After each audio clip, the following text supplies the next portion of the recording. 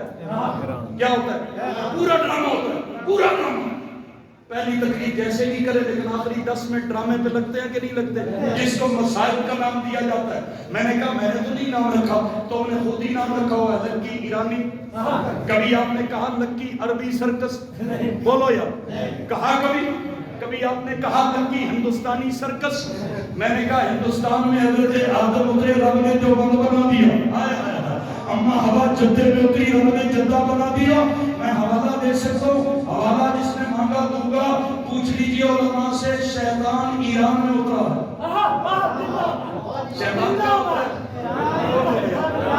کہاں اترا ہے ایران میں میں اس پر حوالہ دے دوں میرے نبی نے بہت پہلے کہہ دیا تھا عمر تیرے سائے سے شیطان بھی بھاگے گا اس ایران کو فتح بھی رب نے عمر سے شیطان اوپر سے جب نیچے رب نے بھیجا نہ دھکے دے کر کہاں پہنچایا ایران پھر اس ایران کو فتح کس نے کیا اسی نے جس کے سائے سے شیطان بھاگتا ہے اب ایک موضوع تفصیل طلب ہے آؤ میرے محترم دوستو امی عائشہ پہ تہمت لگانے والے منافق لیکن جب برات قرآن میں آ گئی اب اصول یاد رکھنا جب امی عائشہ کی پاکی قرآن میں آ گئی اب امی عائشہ پہ تہمت لگانے والا صرف منافق نہیں کافر نہیں کیونکہ قرآن کا منکر بھی ہے پہلے تہمت لگانے والا صرف منافق جب قرآن میں عائشہ کا تذکرہ آ گیا اب تہمت لگانے والا منافق بھی ہے اور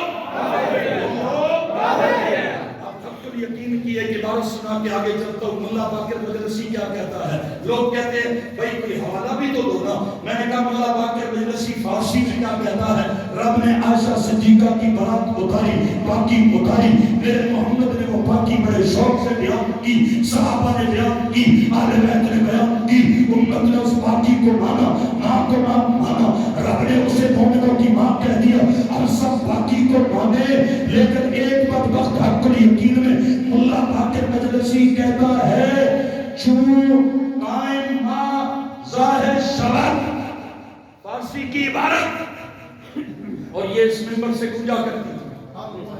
گونجا کرتی تھی جو قائم ماں ظاہر شبت عائشہ را زندہ کنت کہو لالت عائشہ را زندہ کنت